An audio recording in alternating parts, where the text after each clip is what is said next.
38 Chambers podcast. As always, I got the founder himself, my man, Mr. International Man of Mystery, Dorian Price in the house. What's Salute, my good, brother. man? We back at it, man. You know, man, bouncing around the world, man. Yes, absolutely. Trying to stay seen, but not too seen. Everywhere, man. You makes it happen, man. Speaking I'm of which, trying. if case the world didn't know, man, you bounced down to Florida. You're holding it down I'm at in Florida. UFC Largo, which is in the Tampa area. hmm Talk about that experience, man. You rock with the UFC so many different ways. Ultimate Fighter, in the fights, coaching. You know everybody at the top of the game. Mr. UFC I, might I, be your other nickname. hey, I'll take it. I'll take it. I've been around, man. I've been blessed, man. I've been blessed, man. How's You Florida know treat how we do, man. We've been at this a long time, man. You know, you stay in, you keep the right energy, you go meet the right people, man. you ready? Man, everybody's been seeing the snowfall that happened. Did y'all get that snow in Florida? We didn't get the snow, but we got that cold weather. What? Yo, this must be I crazy. thought I I must was be like, yo, I thought I'm not in Baltimore no more. I know, right? I thought I was up north, man. I was like, what in the hell going on here, man? This done went crazy. Yo, but we got to talk about it, man. So as you see, the game keeps changing, and it looks like all roads lead to the Middle East. hmm Global Fight League. For those that have been under a rock, what is this? They look like they sign in everybody. The bag must be crazy large. And are they Yep. affiliated with PFL? Like, what is this? I don't know, but let's just call it what it is, the IFL 2.0. For all those old heads out there, remember the We IFL. knows Let's just about call it what this. it is. Right, right. So break that down for me. Why do you call it that?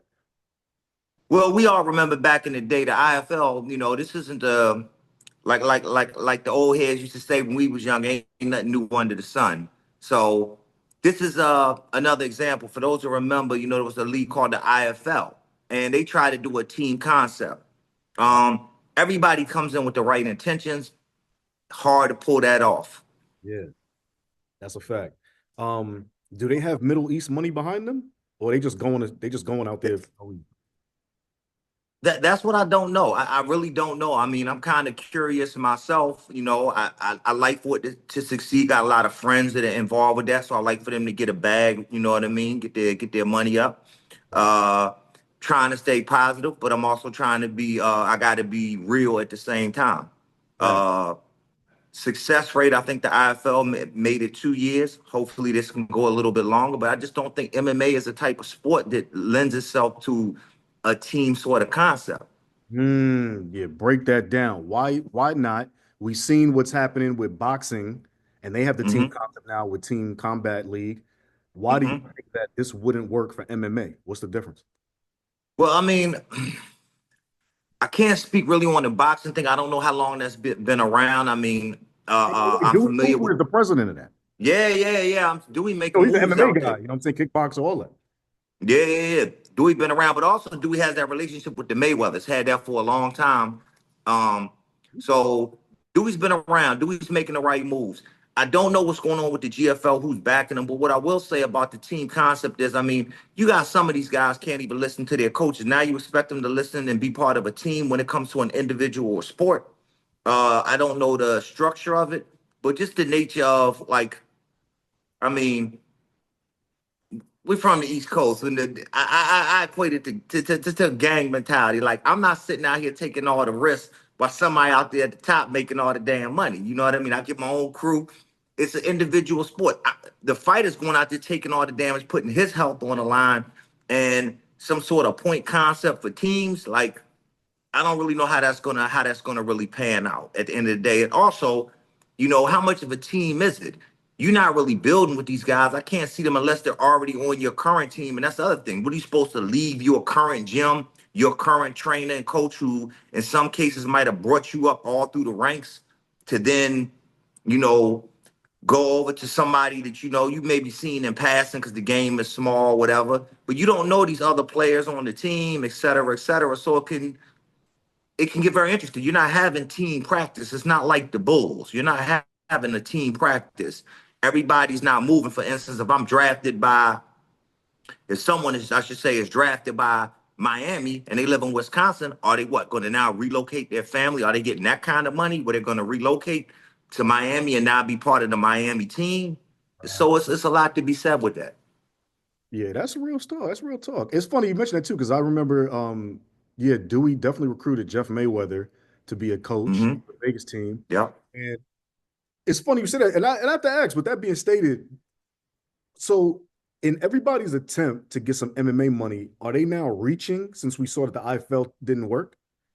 Or do they think, or you think, or these people think that they're gonna be the difference maker for the team combat? I mean, the team concept in MMA.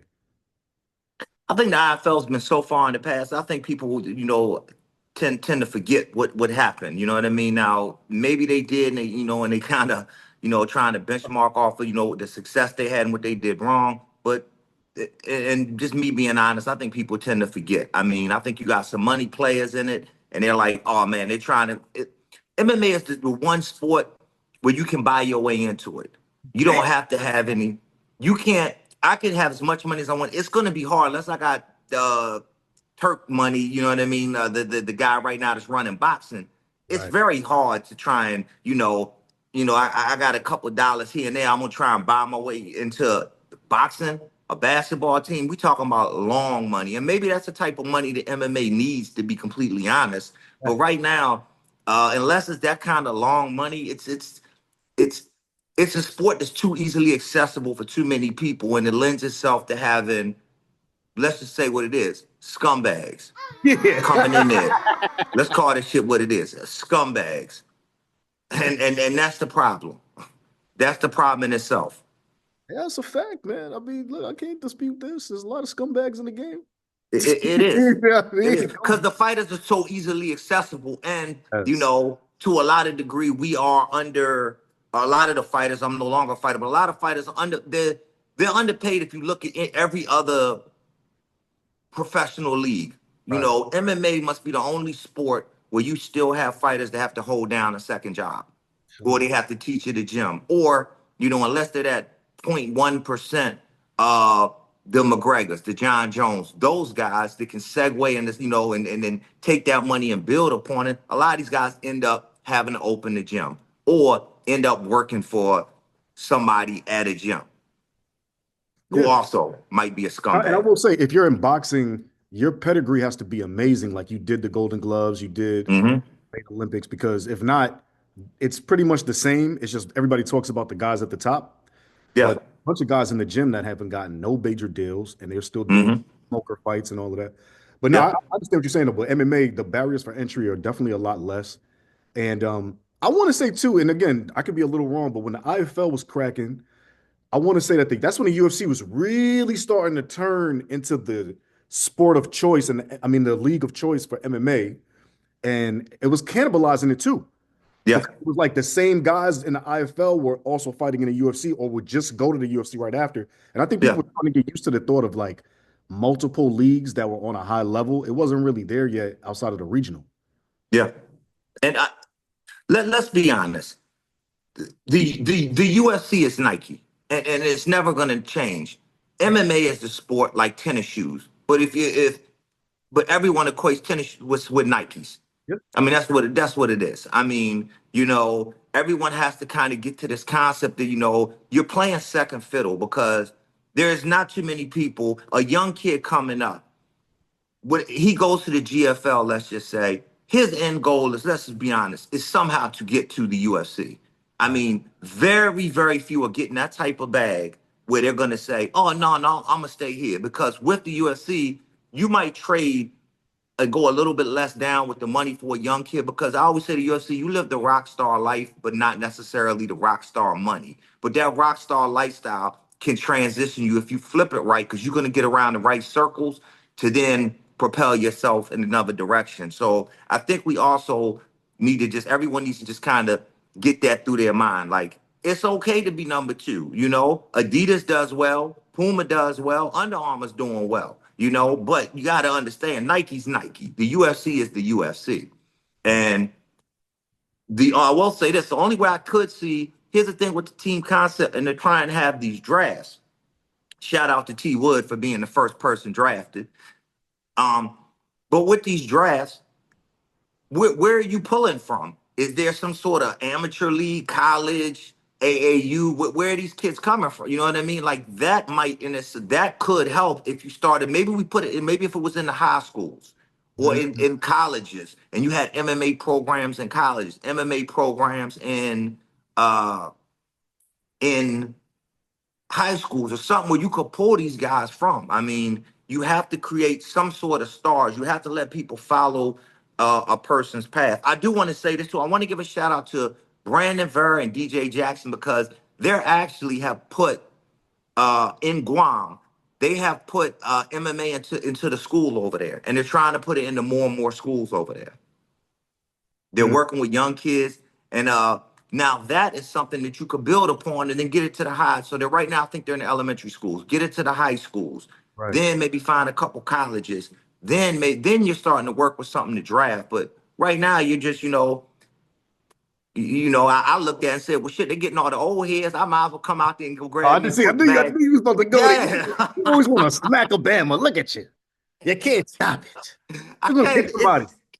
I said, look, I said, well, look, I said, all these old heads coming out. I said, well, shit, let me go ahead and get me something on this bag. Get out there, retire real quick. And they talking about they giving percentages, talking about, hey, I'm retired. I'm gonna need the money for the rest of my life. Hey, listen, I'm gonna keep it real, and I don't know if Turkey Al Shish over there in the Middle East is the one putting up the money, but whatever's going on over there, it is like a straight up oil rush for sports over there on any level. They talking about Maverick Carter, who's with LeBron James, his, Hmm. his advisor. They talking about he's about to start his own league, his own basketball league. And Wow. nobody knows, but the rumor is because they took a meeting and LeBron was there that Hmm. the guys from Saudi Arabia might be putting up the bread, man. They're dominating sports right now, Yeah, they're smart. and they have the money to do it. I mean, money's no object to those guys. And you know what? I like for hopefully they get involved with MMA. I Yeah. mean, I would love to see somebody do that with Muay Thai as well. I'm about to say they probably could be the ones because they're close enough to Asia. Like they Mhm. could probably lock it off. And I was gonna say, yo, you might need to put a bug in the air about the lethal way. I know the lethal way is your John. You know what I'm saying? Oh, Lithuania, yeah. I don't think society's ready for that, man. That's got to stay over there in Burma or now Myanmar. I don't think society is ready for that level of violence yet. Thanks, man. That's crazy. Dorian, give us a 38 chambers, a tip, something that people need to understand. What is the difference in your style versus anything out there? I mean, talk about it, coach. Well, the 38 chambers, I broke it down, obviously influenced by, Wu-Tang coming up like we all were. It's broken down there's three ranges of combat. Your long range, your clinch range, or your grappling. That's the only three ranges of combat that you can be in. So there's three ranges, and I use the 8 weapons of Muay Thai Mm. to figure out how many different ways to employ them within the rule sets. So there you get the 38 right there.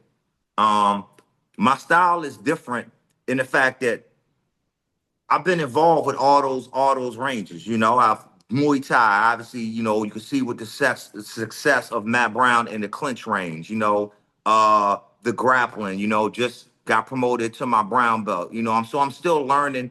those type of. Uh, so I've been involved with it. The striking aspect this comes from. I spent my time in Thailand fighting at the highest level. Been to the Netherlands and trained over there with the kickboxing, been into rooms with the great grapplers and the MMA fighters. So I'm able to pull it all together. And I think that's what makes my style a lot different than other people's is that uh, I'm not just talking it.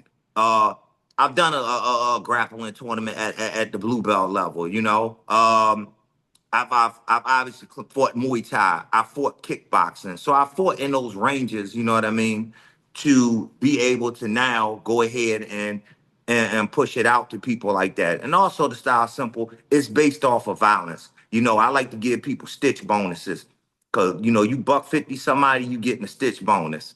Because that's what was done for me. But elbows are my favorite just because of it's like having a cheat code. The level of horror that the elbows can produce. I mean, we growing up, unfortunately or whatever, we used to see the buck 50s, the scars on the faces. And I started to realize once I got into Muay Thai, like, oh my God, these elbows can produce that same type of cut.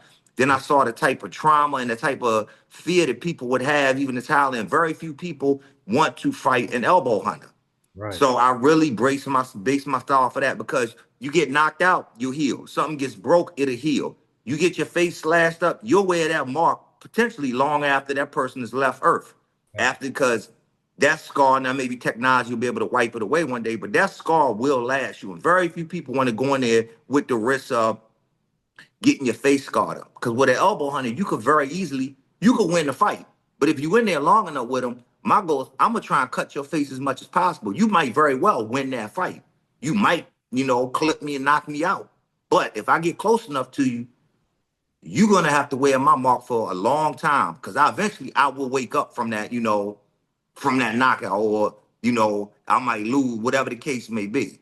So within that 8, I really focus on that on the elbows because of the type of damage that they can inflict. Because at the end of the day, this is what I tell everybody. I mean, fighting, you have to take away the lights, the cameras, and the crowd and everything. And what it is two men who've agreed to train their bodies, minds, and spirit to physically inflict as much damage on another person's skeletal structure as possible. And you have a certain rule set that allows you to do that.